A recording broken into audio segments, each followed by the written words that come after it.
Mari sama-sama kita ucapkan Mazmur 91. Dalam lindungan Allah. Orang yang duduk dalam lindungan yang maha tinggi dan bermalam dalam naungan yang maha kuasa akan berkata kepada Tuhan, tempat perlindunganku dan kubu pertahananku, Allahku yang kupercayai. Sungguh, dialah yang akan melepaskan engkau dari jerat penangkap burung, dari penyakit sampar yang busuk. Dengan kepaknya ia akan melindungi engkau. Di bawah sayapnya engkau akan berlindung.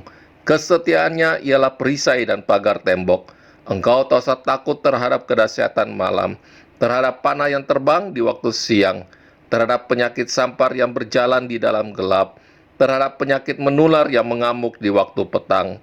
Walau 1.000 orang rebah di sisimu dan 10.000 di sebelah kananmu, tetapi itu tidak akan menimpamu. Engkau hanya menontonnya dengan matamu sendiri dan melihat pembalasan terhadap orang-orang fasik.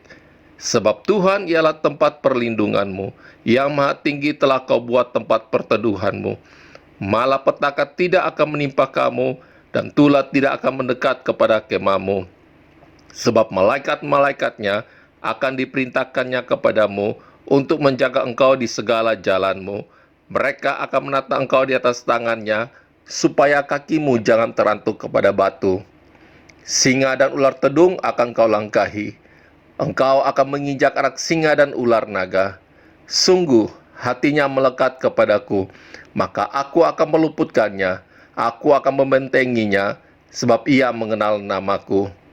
Bila ia berseru kepadaku, aku akan menjawab. Aku akan menyertai dia dalam kesesakan. Aku akan meluputkannya dan memuliakannya. Dengan panjang umur akan kukenyangkan dia, dan akan kuperlihatkan kepadamu keselamatan daripadaku. Amin. Engkau yang layak kami sembah ya Tuhan. Engkau yang layak kami tinggikan ya Bapa. Terima kasih buat kehadiran-Mu di dalam kehidupan kami ya Tuhan. Walau ku harus berjalan dalam lembah kegelapan, perlindungan-Mu oh Tuhan nyatalah bagi hidupku. Tiada pernah sedetik pun, tiada pernah Kau tinggalkan. Sungguh mulia dan sempurna, hanya Kau layak disembah. Yesus, Engkau juru selamatku, dalam janji-Mu kemenanganku. Selamanya kan ku nyatakan besar setiamu Tuhan di hidupku.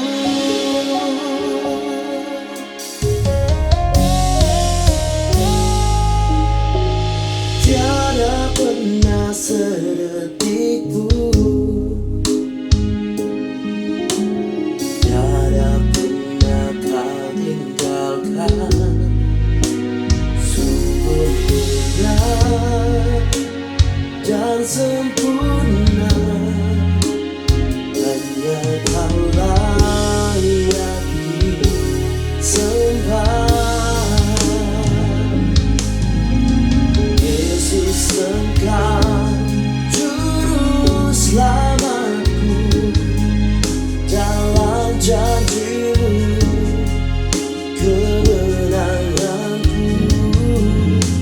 Selamanya kan ku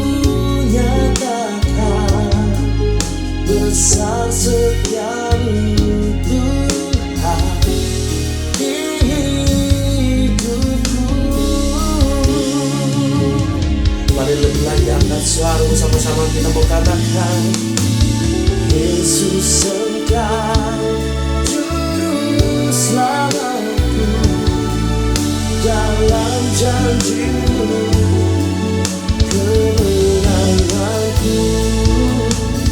Selamanya yang ku nyatakan besar setiamu Tuhan di hidupku.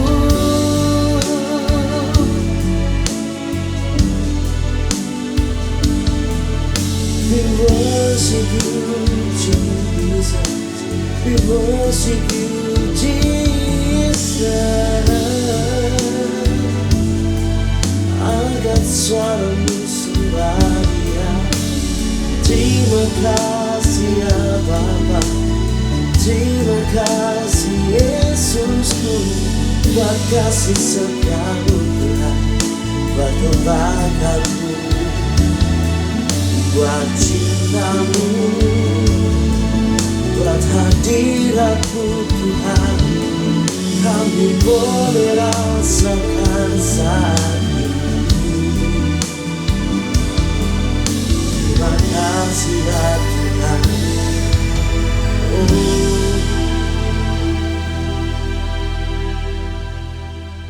Seperti pelangi sehabis hujan, itulah janji setiamu Tuhan. Di balik dukaku telah menanti harta yang tak ternilai dan abadi.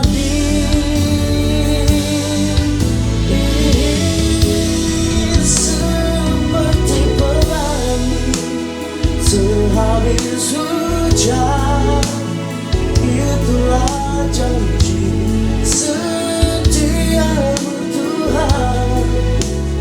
Di balik dukaku telah menanti harta yang tak ternilai dan abadi.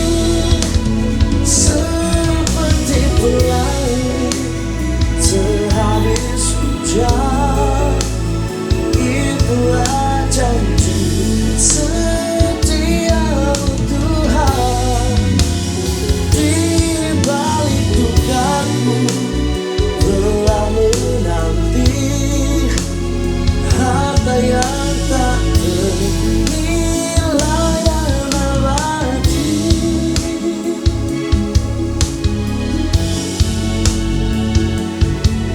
We worship you, Jesus. We worship you.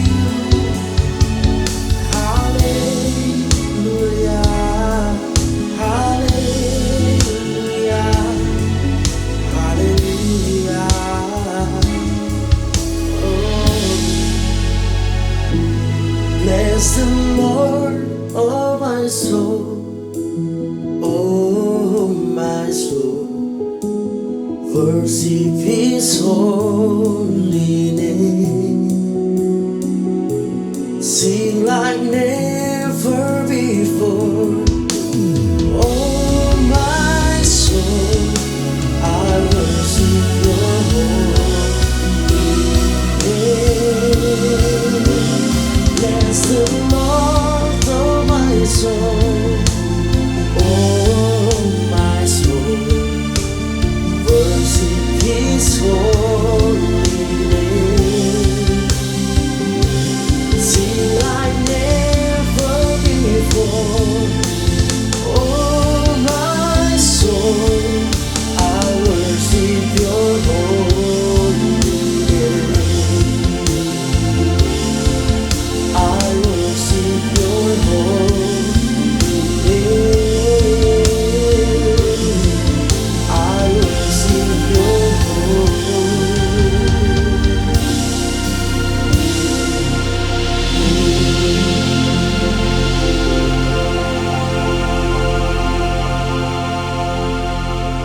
Shalom, shalom jemaat Tuhan. Saya begitu yakin semua Anda baik-baik saja. Nah, yang menjadi pesan penting hari ini, yaitu saya ambil dari Matius pasal yang ke-24 ayat yang ke-14.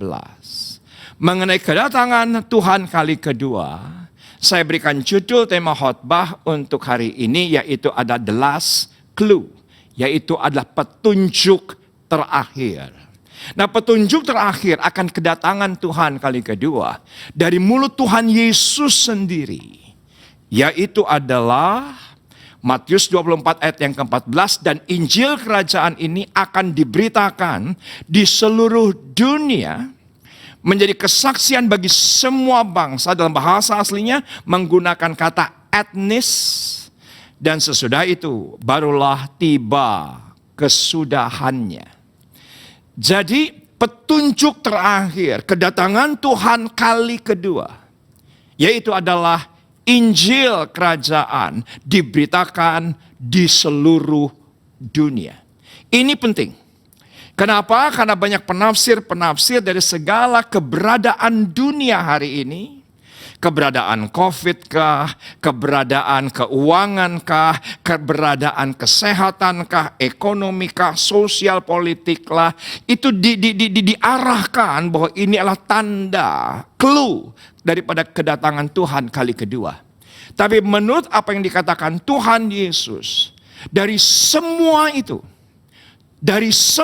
itu, di akhir zaman Tuhan pakai semua bentuk konspirasi. Kenapa saya tegaskan kata konspirasi? Karena menurut saya di akhir zaman semuanya terlibat. Politik terlibat, apa yang terjadi dengan Timur Tengah. Politik terlibat apa yang terjadi dengan Yerusalem. Politik terlibat dari apa yang terjadi di Amerika.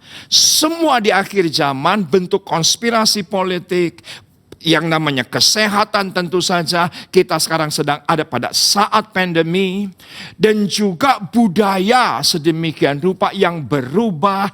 Budaya musikkah, budaya filmkah, semua konspirasi, dan tentunya yaitu konspirasi keuangan dan ekonomi. Semua itu boleh saja terjadi, tapi saya mau katakan itu adalah alat bagi Tuhan. Injil kerajaan Allah diberitakan kepada semua etnis. Itu jelas. Ada yang berkata bahwa tanda kedatangan Tuhan Yesus itu adalah pembangunan bait ketiga. Silahkan dikatakan demikian. Tapi menurut saya itu pun dijadikan alat oleh Allah untuk Injil kerajaan Allah diberitakan ke seluruh dunia. Ada tanda-tanda alamkah, tanda-tanda bulankah, tanda-tanda mataharikah? Ya, itu benar adanya. Tetapi semua bentuk apapun yang terjadi di akhir zaman untuk satu tujuan.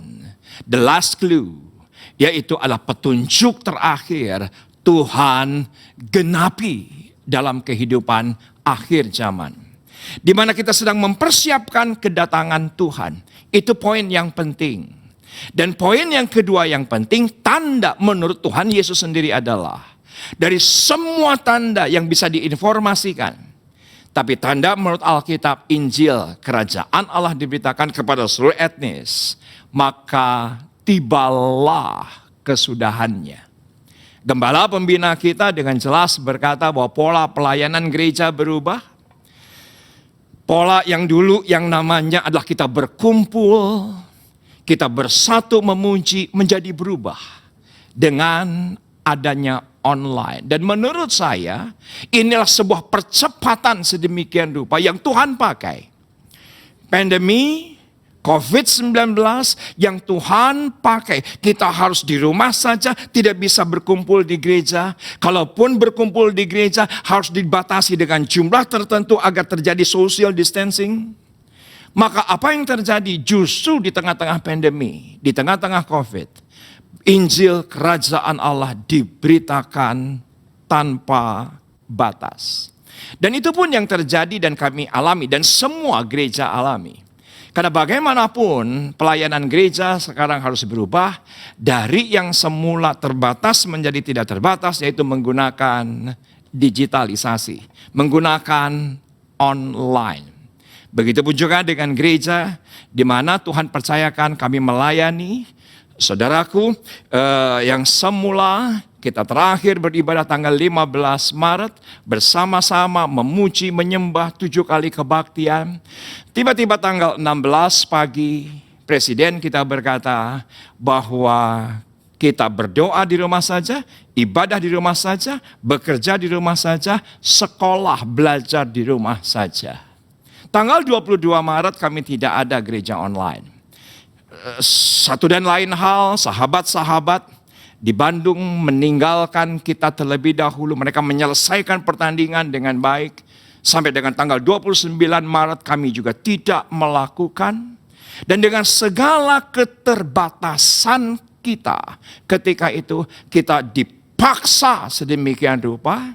Oleh karena sebuah keadaan, kita dipaksa sedemikian rupa untuk membuat rekaman seadanya, sesederhana mungkin. Tetapi yang penting gereja melakukannya, yang penting gereja merekamnya, dan yang penting mungkin sebagian jemaat dengan segala keterbatasan kuota, keterbatasan ketidaksiapan mental, keterbatasan daripada sinyal di daerah rumah mereka masing-masing, tetap harus dikerjakan dengan segala kesederhanaan.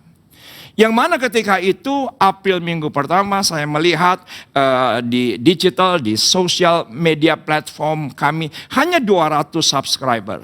Dan apa yang terjadi tanpa diduga, justru pandemi ini memaksa kami. Dan Tuhan pakai pandemi ini untuk kami beritakan Injil tanpa batas. Sampai pada sebuah titik dari bulan Agustus yang lalu pelayanan gereja online kami menggunakan subtitles berbahasa Inggris. Dan apa yang terjadi sekarang pelayanan gereja online kami sudah menembus bangsa-bangsa. Yang semula hanya 200, tiba-tiba tumbuh sedemikian rupa setiap minggunya. Itu bisa melayani sekitar 20.000 gadget, 20.000 perangkat.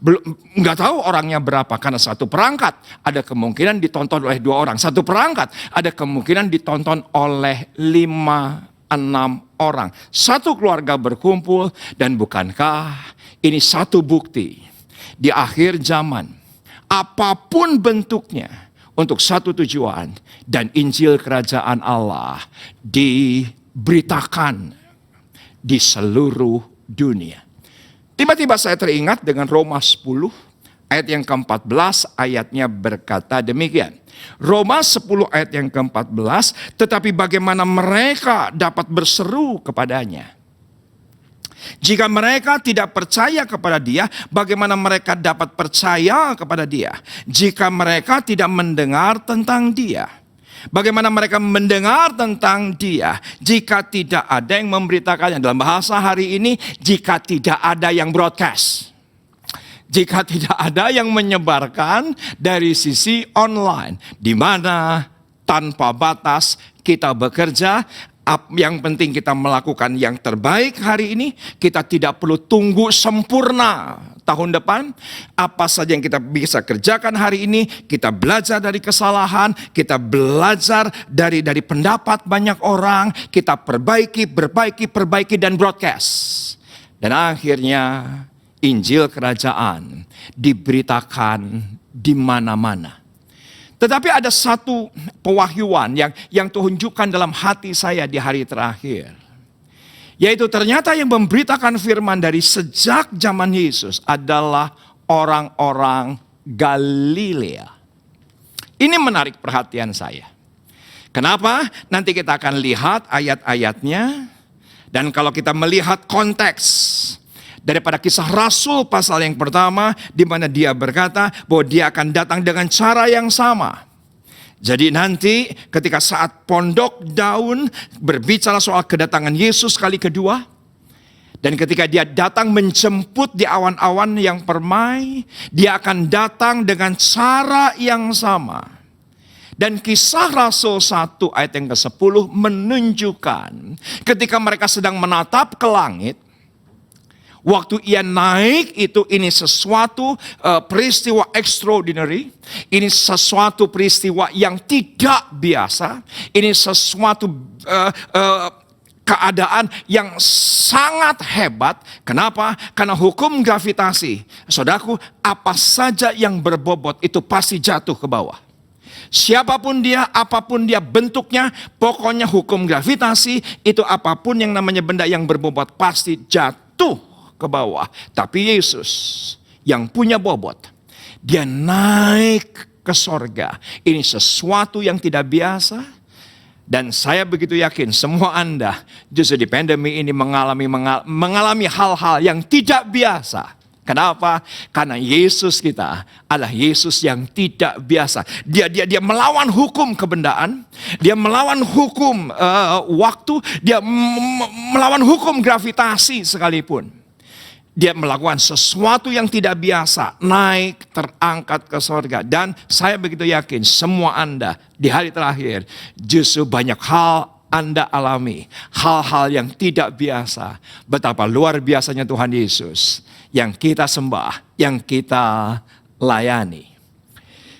Ayat di bawahnya berkata, ayat yang ke-11, dan berkata kepada mereka, malaikat ini berkata, hai orang-orang Galilea. Nah, ini menarik perhatian saya. Mengapakah kamu berdiri melihat ke langit? Yesus ini yang terangkat ke sorga meninggalkan kamu. Dan akan datang kembali dengan cara yang sama seperti kamu melihat dia. Naik ke sorga. Banyak orang yang menafsirkan, banyak orang yang mengkhotbahkan. Pokoknya pasti yang nanti ketika dia datang kali kedua, yang naik dan dijemput adalah yang berkualifikasi murid. Saya setuju 1000%. Tapi izinkan saya sampaikan apa yang dalam hati saya. Kenapa? Karena ayatnya dengan jelas berkata secara spesifik, malaikat itu berkata, hai orang-orang Galilea. Kenapa tidak dikatakan, hai orang-orang beriman? Tidak dikatakan, hai orang-orang yang sudah percaya. Tidak dikatakan, hai orang-orang yang sudah mengalami perjumpaan dengan Yesus selama 40 hari. Tidak. Tapi jelas sekali, daerah dari mana mereka berasal, itu ditunjukkan, yaitu adalah Galilea. Ini menarik. Mau tidak mau, saya harus tarik Anda itu ke Matius 28. Matius pasal yang ke-28, perikopnya adalah kebangkitan Yesus. Jadi Yesus mati, kubur kosong, malaikat berkata kepada mereka yang melihat kubur kosong, kamu pergi ke Galilea. Dan ketika mereka bersuka cita melihat kubur itu kosong, mereka berkata, ya benar seperti yang dikatakan Tuhan kita beberapa hari yang lalu, beberapa bulan yang lalu, bahwa kubur itu kosong. Dan itu benar, ketika mereka bersuka cita. Ayat yang ke-8 perhatikan. Mereka segera pergi dari kubur itu dengan takut dan dengan sukacita yang besar. Dan berlari cepat-cepat untuk memberitahukannya kepada murid-murid Yesus yang lain. Apa yang terjadi? Tiba-tiba Alkitab berkata, Yesus menjumpai mereka dan berkata, salam bagimu. Mereka mendekatinya dan memeluk kakinya serta menyembahnya. Dan apa yang terjadi? Perhatikan, tiba-tiba Yesus berjumpa dengan mereka dan berkata, salam. Maka kata Yesus kepada mereka, jangan takut. Pergi dan katakanlah kepada saudara-saudaraku supaya mereka pergi kemana? Ke Galilea. Dan di sanalah mereka akan melihat aku bagimu. Mereka mendekatinya dan memeluk kakinya serta menyembahnya. Spesifik. Malaikat berkata, kamu pergi ke Galilea. Ketika mereka melihat kubur kosong, mereka ketakutan dan bersuka cita. Apa yang terjadi? Ketika mereka akan memberitahukan kepada murid-murid yang lain, tiba-tiba Yesus datang menegaskan dari apa yang dikatakan oleh malaikat, pergi ke Galilea. Ada sesuatu yang penting di Galilea. Ada sesuatu yang hebat di Galilea. Dan menurut saya karakter Galilea inilah yang menangkap the last clue. Karena dari sini lahir, yaitu adalah amanat agung.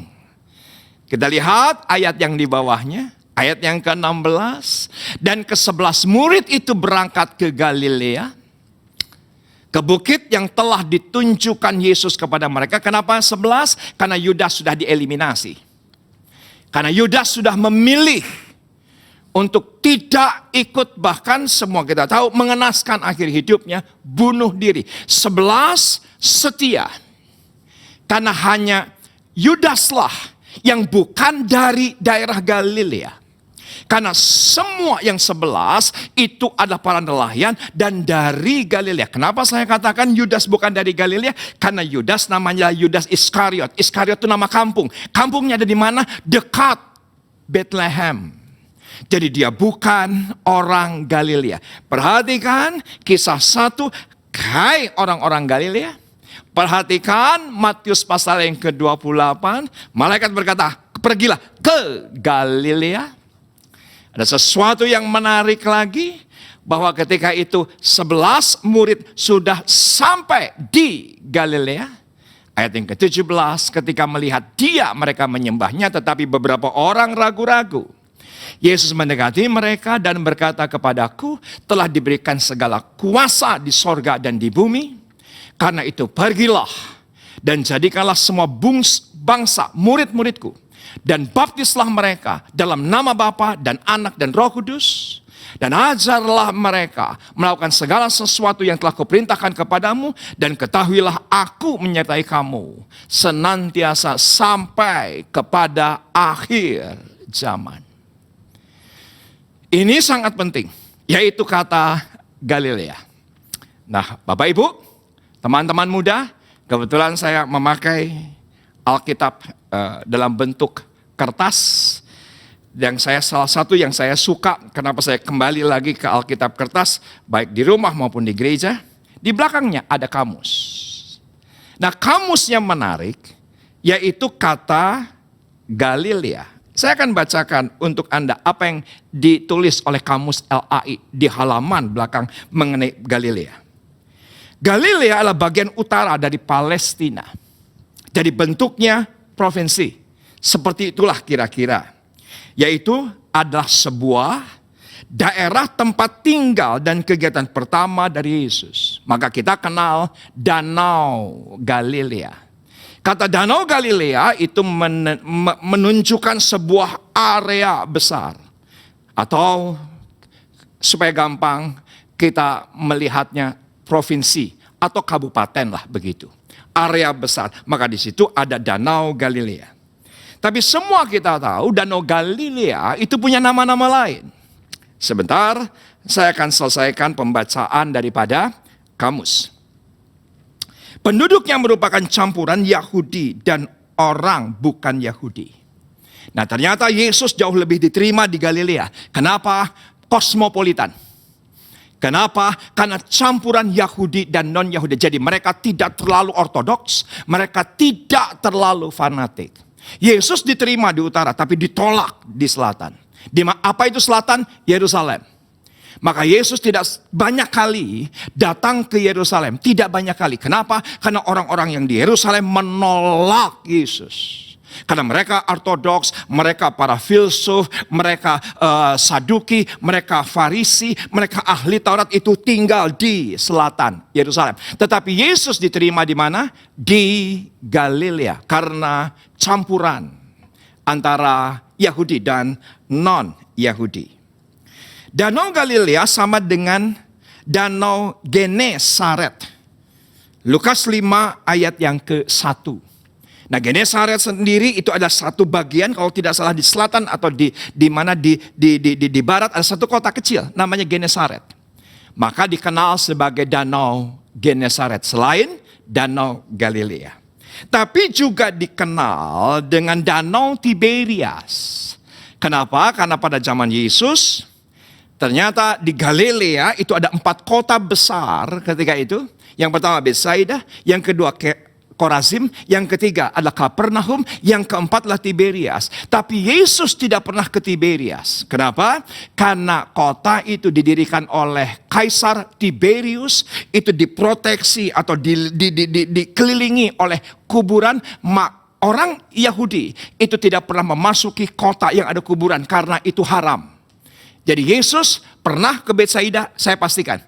Korazim dan Kapernaum. Tapi kita semua tahu. 3 kota itu dikutuk. Tidak, hanya satu yang tidak dikutuk, Tiberias. Dan sampai hari ini tetap ada Tiberias. Dan itu adalah dikenal sebagai Danau Tiberias atau Laut Tiberias.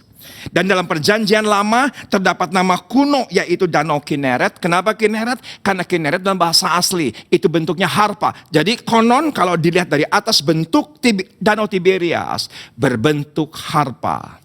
Atau dalam bagian Alkitab lain dikenal sebagai Danau Kinerot. Ini adalah arti jamak daripada Kineret dalam bahasa Ibrani. Nah, justru orang Galilea itu yang kosmopolitan. Ya benar, ekonomi mereka adalah middle low, berbeda dengan Yerusalem middle up. Tapi dari situlah Yesus hadir. 70% mukjizatnya terjadi di sekitar Danau Galilea. Ya, di Kain, tapi bukan Galilea. Ya, Yesus lahir di Bethlehem, tapi bukan Galilea. Ya, Bethesda ada di sekitar Yerusalem. Ya, Siloam ada di sekitar Yerusalem, tapi itu hanya 30%. Dari mukjizat Yesus 70% terjadi di Galilea. Nah, ternyata dari orang-orang Galilea inilah Tuhan berkata, pergi dan jadikanlah segala bangsa muridku. Dan menurut saya, orang yang pergi memberitakan Injil yang di hari terakhir, yang broadcast pesan Tuhan, broadcast ibadah online. Justru disitulah ada jaminan penyertaan Tuhan sampai akhir zaman. Tidak ada menurut saya jaminan sehebat itu. Dan jaminan sehebat itu terjadi kepada orang-orang yang pertama pergi. Anda bisa pergi menggunakan gadget Anda, beritakan kabar baik, beritakan kesaksian yang baik, beritakan semua pengalaman Anda bersama dengan Yesus. Walaupun di rumah saja, Anda tetap bisa pergi. Dan setelah itu baptiskan dan muridkan mereka. Karena ada sebuah penelitian, ternyata ukuran keberhasilan gereja menurut bilangan research. Beberapa hari yang lalu melakukan riset, kalimatnya berkata pada umumnya gereja menganggap dirinya berhasil ketika dia berhasil membesarkan gereja itu sendiri. Membesarkan jemaatnya sendiri. Dan saya merasa justru keberhasilan gereja bukan ketika apa saja yang in, tapi seharusnya apa saja yang out. Bukan hanya keuangan yang in, jemaat yang in, keberhasilan yang in, justru keberhasilan gereja, apa saja yang bisa kita keluarkan dan berdampak bagi banyak orang. Itu penting. Sebelum gereja online ini dibuat, ada satu kesaksian tadi malam yang saya terima lewat WA. Yang mana dikatakan sekian minggu yang lalu ternyata di sekitar gereja kami, ada seorang suami pada satu pagi, semula bukan Kristen, beragama sepupu kita, dan menjadi Kristen, tetapi mereka hidup sebatang kara dengan istrinya, di tengah-tengah perkampungan, saudara sepupu kita, dan apa yang terjadi? Ternyata siangnya si istrinya meninggal.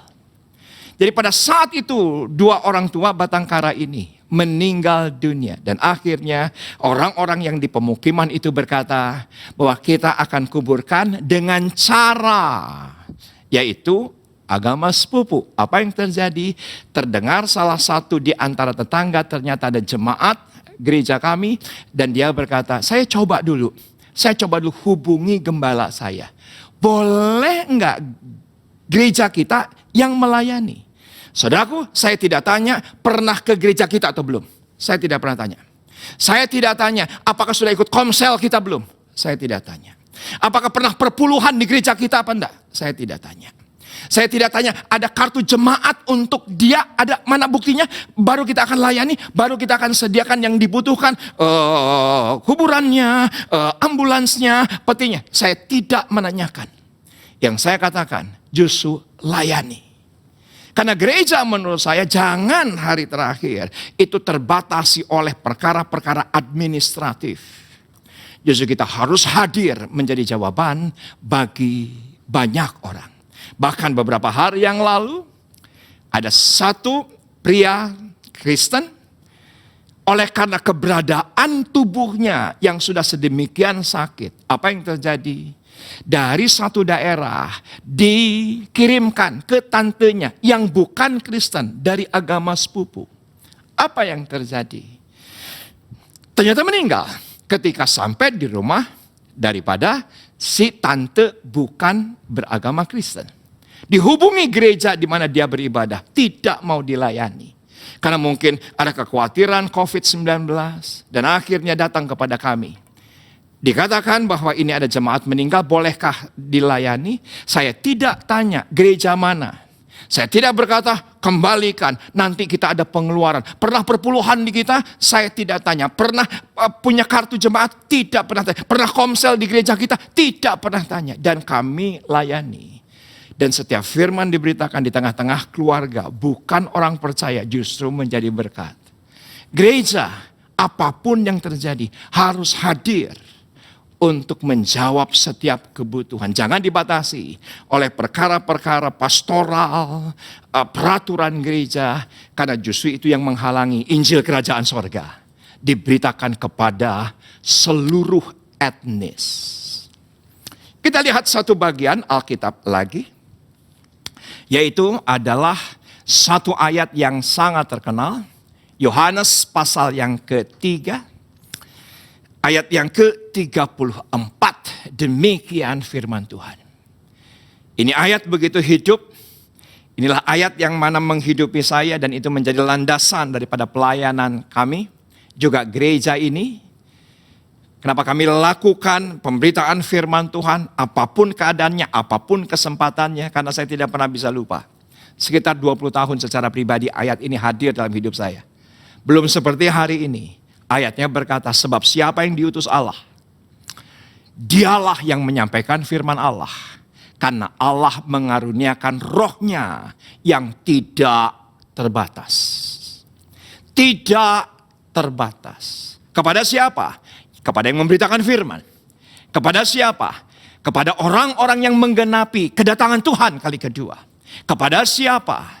Kepada orang-orang yang menghormati secara rohani pondok daun. Yaitu untuk mempersiapkan diri kedatangan Tuhan kali kedua. Dengan apa? Dengan memberitakan firman. Dan firman yang Anda dan saya beritakan adalah firman yang tidak pernah terbatas. Pandemi ini membuat metode eklesiologi. Kita kenal kata eklesia.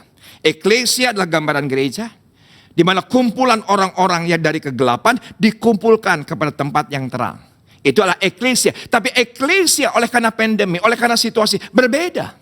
Kalau dulu eklesia berkumpul di satu gereja, di gereja yang nyaman, di gereja yang dingin, di gereja yang dengan sound system yang bagus, lighting yang bagus, semua Tuhan harus rubah. Kita sekarang tidak lagi harus terkungkung dengan keberhasilan masa lalu, kita harus fleksibel dan relevan untuk kita ke depannya mempersiapkan dari detail apa yang Tuhan inginkan agar Injil Kerajaan Sorga itu diberitakan. Saya teringat ketika April kami membuat gereja online hanya 4 orang. Tapi beberapa hari yang lalu ketika kita review, setelah berkembang, hari Selasa ada pelayanan, hari Kamis ada pelayanan gereja online, hari Sabtu ada pelayanan gereja online, hari Minggu tentunya sekolah Minggu, Kids Church kita ada gereja online, tentunya juga kebaktian umum, yang mana sudah memberkati Facebook, memberkati YouTube dan juga RCTI Plus. Sedemikian rupa Tuhan pakai platform-platform ini justru pelayanan kami tanpa batas yang luar biasa. Dari 4 orang sekarang tumbuh volunteer-volunteer yang semangat luar biasa. Saya mau melayani sebagai volunteer. Dan apa yang terjadi terkumpul 24 orang. Dan yang saya bersyukur luar biasa, dari 24 orang, hanya 4 orang yang berusia 35 tahun ke atas. Yang luar biasa, 20 mereka anak-anak muda yang dipakai Tuhan di generasi ini sebagai generasi Yeremia. Dan Tuhan pakai tanpa batas. Yang saya ingin katakan, langsung atau tidak langsung, ikuti proyek Tuhan yang terakhir ini. Yaitu adalah menjadi pemberita Injil Kerajaan. Yang 20 tadi bukan orang-orang yang muncul di layar. Yang 20 tadi bukan orang-orang yang setiap program mereka muncul di YouTube, muncul di Facebook, muncul di RCTI Plus. Bukan. Mereka ada di belakang layar, mereka secara tidak langsung. Tapi mereka dipakai Tuhan luar biasa di akhir zaman ini. Ini doa saya. Yuk kita semua menjadi orang-orang Galilea. Karena Yesus berkata amanat agung bukan di Yerusalem, tapi di Galilea. Dan ketika dia naik di Yerusalem, yang melihat adalah Alkitab dengan jelas pada, hai orang-orang Galilea. Saya begitu yakin orang-orang Galilea yang adalah murid Yesus adalah yang menggenapi kegenapan firman Tuhan. Menggenapi Injil kerajaan diberitakan dan tibalah kesudahannya. Kami yang bertahta di kerajaan surga, Bapa yang kami sembah, kami kenal dan panggil Tuhan kami Yesus Kristus. Kami boleh mengucap syukur hari ini ya Bapa, karena Engkau begitu baik, hari lepas hari sudah memberkati kami anak-anak-Mu ya Bapa. Tuhan Yesus, kami percaya Engkau selalu menyertai kami. Kami serahkan hidup kami hari lepas hari ke dalam tangan pengasihan-Mu Bapa. Kami juga berdoa untuk hamba-Mu Bapak Arasiaan yang sudah menyampaikan berkat firman-Mu ya Bapa. Biar firman yang sudah kami terima boleh terus tertanam di dalam loh hati kami yang paling dalam dan kami melakukannya. Terima kasih Bapa di surga. Bapa, kami juga tidak lupa berdoa untuk Bapak Gembala kami, Bapak Niko Nyoto Raharjo bersama 4 wakilnya. Dimanapun hamba-Mu berada, Tuhan berkati. Keluarga besarnya juga Tuhan Yesus memberkati. Tuhan, kami juga berdoa untuk CK9 Bapak Sony Waplau bersama Bapak Handri. Tuhan berkati pelayanan hamba-Mu ini juga Bapak. Kami tidak lupa untuk berdoa untuk Bapak Gembala kami, GBI Wow Bapak Iwan bersama Ibu Ola. Biar Tuhan pakai Bapak Iwan dan Ibu Ola lebih lagi Tuhan. Dimanapun hamba-Mu ini berada, Tuhan berkati. Keluarga besarnya juga Tuhan Yesus berkati. Kami juga berdoa Tuhan untuk semua pekerja-pekerja GBI Wow. Dimanapun mereka berada, Tuhan berkati. Kami percaya Tuhan, kami semua dalam perlindungan-Mu ya Bapa. Kami juga tidak lupa berdoa untuk bangsa dan negara kami, Indonesia ini ya Bapa. Tuhan, kami percaya Engkau ada di bangsa negara kami ini ya Bapa. Tuhan berkati Bapak Presiden kami, Bapak Jokowi bersama wakilnya. Tuhan jaga, Tuhan lindungi hamba-Mu ini ya Bapak. Kami percaya Tuhan Yesus, Engkau menyertai Bapak Jokowi dan bersama wakilnya. Dan Tuhan lindungi keluarga besarnya juga Bapak. Kami tidak lupa berdoa untuk semua pemerintahan Indonesia ini Tuhan. Kami serahkan semuanya dalam tangan pengasihan Tuhan Yesus. Kami berdoa untuk gereja-gereja Tuhan dari Sabang sampai Merauke. Tuhan berkati. Kami percaya Tuhan, Engkau tidak tinggal diam. Kami berdoa untuk COVID-19 ini supaya Tuhan turut campur tangan. Supaya cepat berlalu dari bangsa kami ya Bapak. Supaya kami boleh ibadah kembali Bapak. Walaupun kami setiap minggu kami ibadah online, kami percaya Tuhan ada bersama kami semua ya Bapak. Tuhan, kami juga berdoa untuk semua yang sudah menerima berkat daripada-Mu Bapak. Kami percaya Tuhan mereka akan mengembalikan berkat itu. Kami percaya Tuhan, biar mereka juga menerima 100 kali ganda daripadamu Bapa. Tuhan, kami percaya Tuhan Yesus, berkat yang mereka berikan perpuluhan, persembahan setiap minggunya Tuhan, biar Tuhan kembalikan lebih lagi ya Bapa. Kami percaya hanya ke dalam tangan pengasihan Tuhan Yesus kami selalu berdoa dan ucap syukur Bapa. Kami percaya Tuhan beri kami kesehatan untuk semua pekerja GIB Iwo, dari Bapak Gembala kami Pak Iwan, Ibu Ola, sampai semua pekerja, guru-guru sekolah minggu, dan semua yang mengambil bagian WL, singer, pemain musik. Tuhan berkati pada hari ini. Kami percaya hanya ke dalam tangan pengasihan Tuhan Yesus kami berdoa dan ucap syukur. Terima kasih Bapa, glory Jesus, haleluya. Tetapi sebelumnya kami akan menerima berkat dari hamba-Mu Bapak Iwan. Terima kasih Bapa, terima kasih Tuhan Yesus, terima kasih Roh Kudus. Glory Jesus, haleluya, amin. Mari kita akhiri ibadah ini dengan menerima berkat dari Tuhan. Sebelumnya kami berdoa, terima kasih Tuhan untuk firman-Mu yang begitu memberkati kami semuanya. Kiranya Engkau pun menyertai selalu dalam hidup ini, menuntun, memimpin dalam hidup ini. Terima kasih Tuhan, kami juga rindu untuk menerima berkat daripada Engkau. Mari kita mengangkat kedua tangan kita, arahkan hati dan pikiran kita untuk menerima berkat dari Tuhan. Damai, sejahtera, sukacita dari Allah Bapa, kasih karunia dari anak yang tunggal Tuhan Yesus Kristus, penyertaan yang manis dari Roh Kudus, menyertai kita sekarang sampai selama-lamanya. Yang percaya kita sudah menerima berkat ini, sama-sama katakan amin. Tuhan Yesus memberkati.